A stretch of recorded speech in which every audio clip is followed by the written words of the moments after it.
Hey Bryce, hey Tanaya. I just thought I'd read you a story tonight.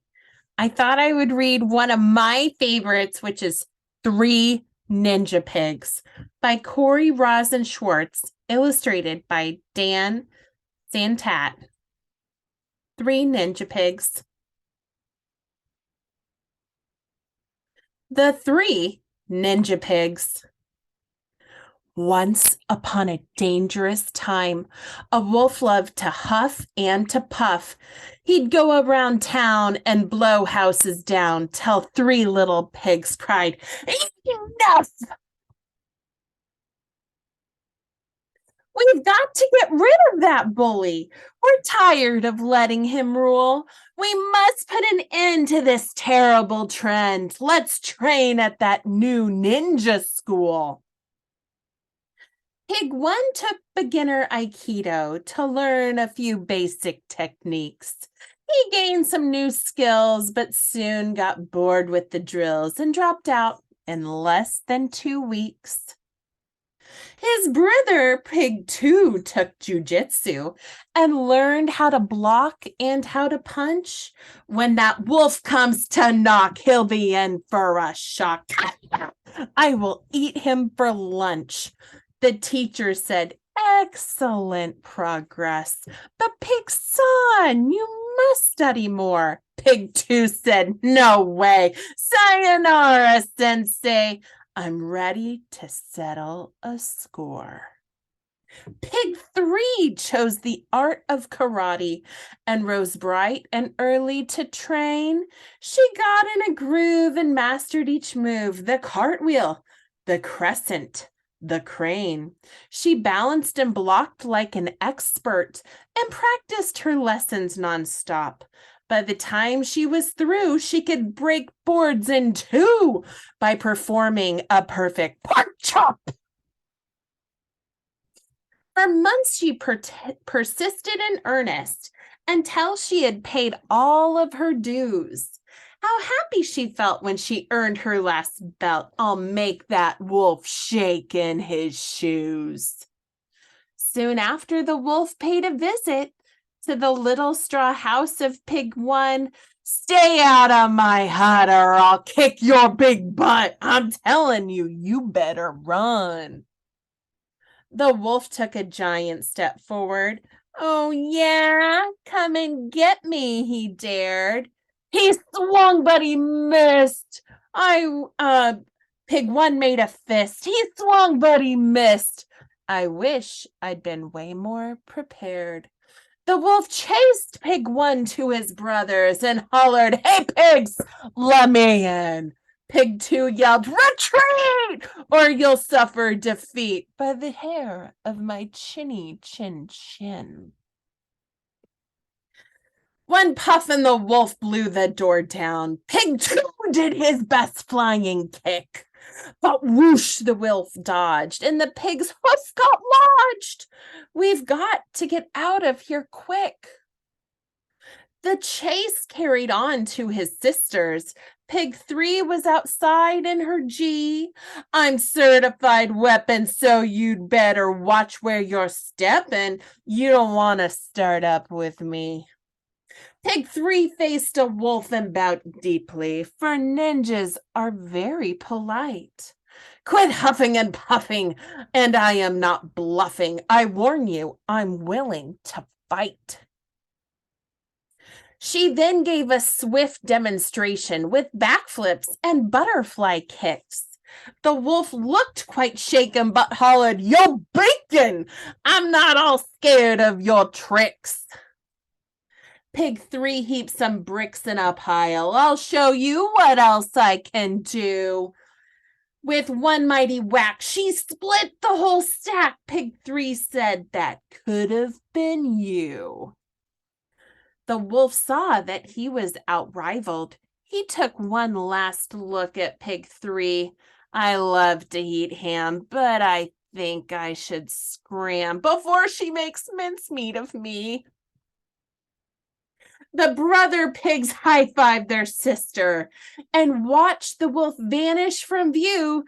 They cheered, "Ninjas Oh, let's go back to school so we can be ninja pigs too.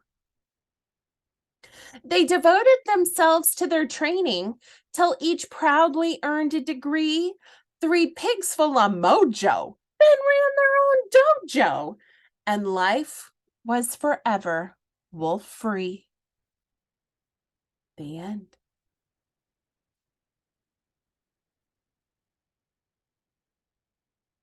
Ninja Red Riding Hood.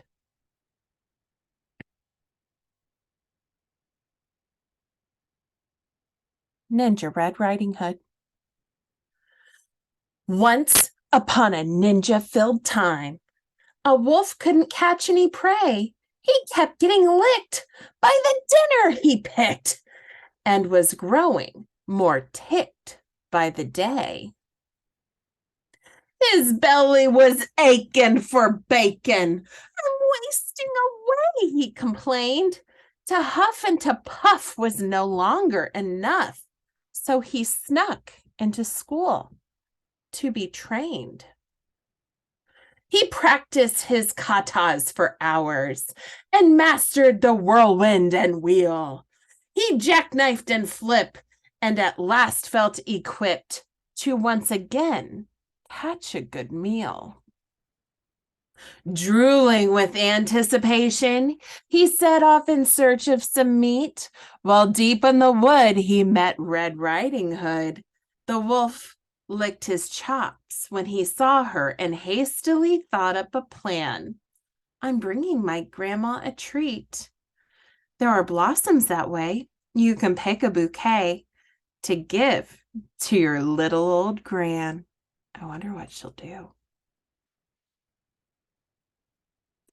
Then the wolf took a shortcut to Grandma's where he thought that he'd find her in bed. But Granny was gone, so he put on her robe and waited eagerly waited for Red. Soon after, he heard someone knocking. He called out, "My dear, come on in." "Oh, don't you look good in your lovely red hood, but a shame that you've gotten so thin." Little Red took a look at her granny and said, "What on earth did you do? I could swear that your eyes have completely changed size. Hey, Gran, are you sure that's you?" "Of course it's me, my sweet darling. The better to see you, my dear. And your ears are so long. Something seems really wrong." "Oh, my girl, all the better to hear." "They look massive. And your triceps and delts are immense." "The better for hugging," her grandma said, shrugging. "My dear Red, that's just common sense. And those teeth, they look so much sharper." "Why, yes, all the better to chew." He jumped out of bed to gobble up Red, but she'd gone to ninja school too. She grappled and sideswiped and twisted and escaped from his clutches unscathed.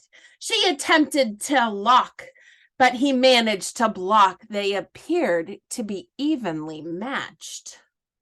Just then they both heard someone chopping a woodsman, Red thought, but instead it was Gran in her Jeep. She just come from China. Don't you dare harm a hair on her head.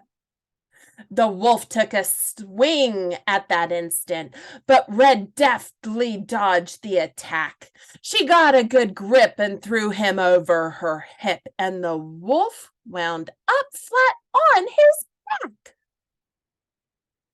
"I'll skedaddle," the wolf said in anguish as he struggled back up on his feet. "Just a second, you beast. You will not be released till you promise to give up red meat." Though his tummy still rumbled with hunger, the wolf faced his rival and vowed, "Ninja Red, you have won. My meat days are done." Oh, Red Chan, said Gran, I'm so proud.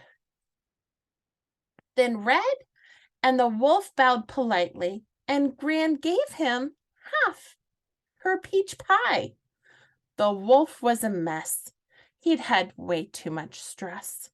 I guess I'll give yoga a try.